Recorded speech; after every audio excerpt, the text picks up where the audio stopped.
Hello, doctor. Hello, everyone. This is Group 6, and for this presentation, we want to talk about our short story. This is our group members, Dai Jiale, Fan Royal, Tian Miaoqing, and me, Huang Mingjie.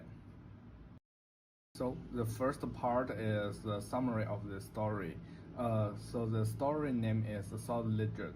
This is the first-person perspective stories. In this story, it is about I who arrived in Hai'an, a port city where the wind tasted salt and people work quickly under the strict rules. The translator Liang Wen warned us, don't look too much, don't ask too much, but my friend material tells him to write things more harshly.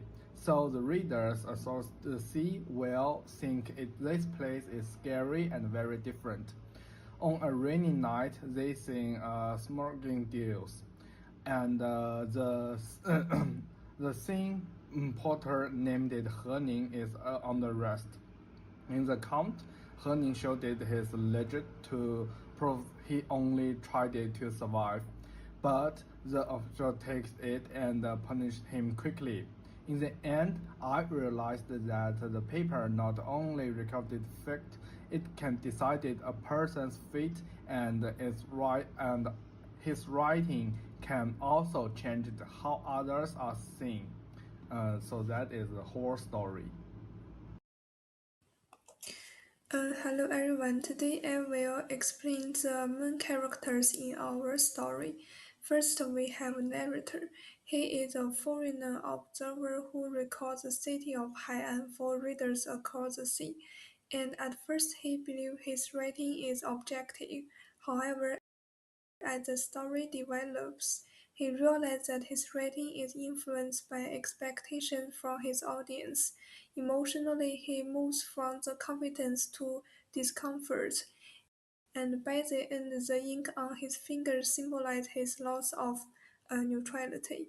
In terms of the Orientalism, the narrator embodies the Orientalist gaze by selectively describing Hai'an as a region and alien to satisfy the foreign expectations. Mateo. A is representation of Orientalist thinking.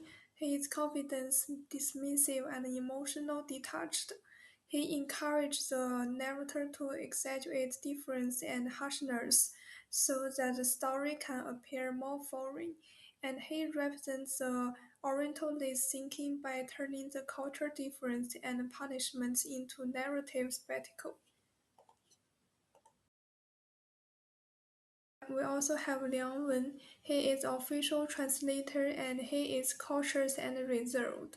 And he rarely shows his emotion.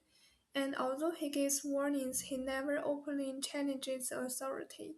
He represents the local voice that exists within the system, but has limited power. His perspective is present but ignored. Finally, we have the most tragic character is He Ning. He is a porter involved in salt smuggling out of desperation. Emotionally, he shifts from silent endurance to open despair during the trial, and his ledger meant to prove his innocence becomes the evidence of guilt. He is reduced from an individual into a type, salt people, and showing how Orientalism erases the personal identity. Okay, so now I will analyze the plot structure of the Salt Ledger using fairy text triangle. This model helps us understand how the narrative builds tension, reaches a turning point, and resolves its central conflict. The exposition establishes the setting and the tone of the story. Hai'an is represented as a city defined by salt, discipline, and silence. The narrator positions himself as an observer, whose role is to record rather than intervene. Martiro represents an external guest that wants drama, while Liang Wen represents internal restraint. At this stage, there is no open conflict, only a strong sense of control and a quiet tension. The rising action begins when the narrator's role as a natural recorder is challenged. Mateo encourages him to distort reality to fit expectations, while Liang Wen warns against curiosity. The secret smuggling scene introduces real risk and human cost. The thin man becomes a symbolic figure, not yet an individual, but a tab. Tension grows as observation turns into moral involvement. The climax occurs during the trial. He Ning believes her sledger will save him. It represents honesty and survival. However, once confiscated, the ledger becomes evidence against him. This moment reverses the meaning of writing. It no longer records life, it determines it. The narrator realizes that in this system, ink has more power than speech or intention. After the climax, events move swiftly toward closure. The punishment is announced without debate, emphasizing institutional efficiency. He Ning's final cry briefly disrupts the order, but the crowd quickly supposes it. Social control is reinforced, not only by law, but by collective silence. The resolution shows the narrator living Hai'an physically, but not morally unchanged. The city continues its routines, untouched by individual suffering. The narrator understands that his writing will define how others perceive the police.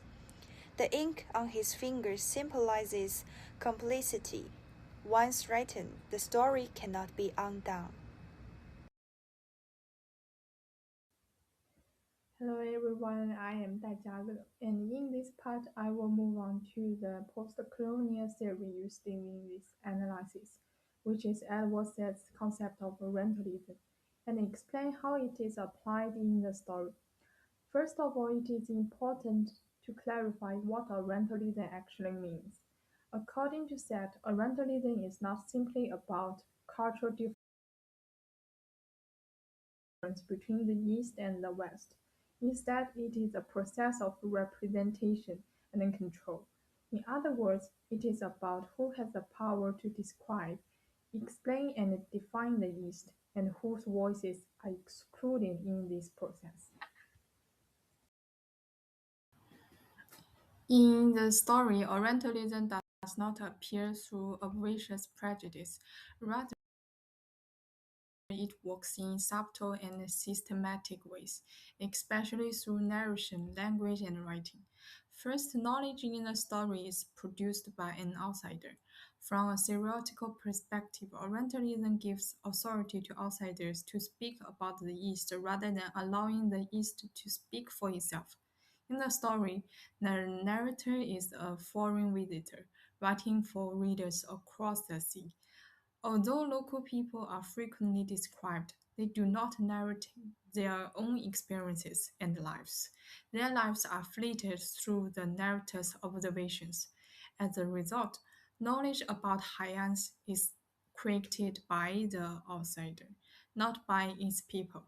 This reflects Orientalism as a system that controls representation by deciding who can speak and whose knowledge is considered valid. Secondly, language in the story actively shapes meaning.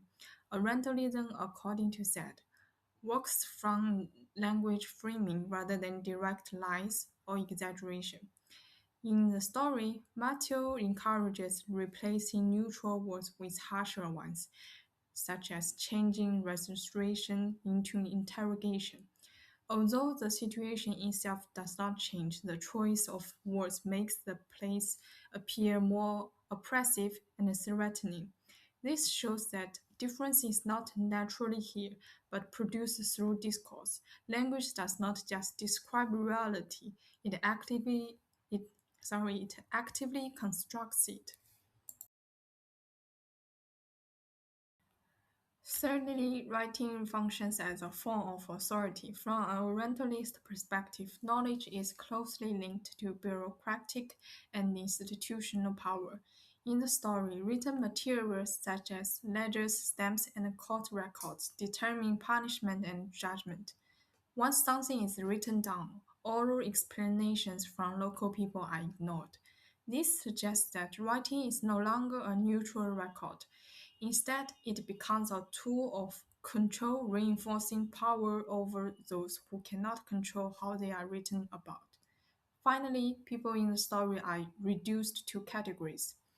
Orientalism often simplifies individuals into manageable types. In the story, people are referred to as thought people rather than by personal names.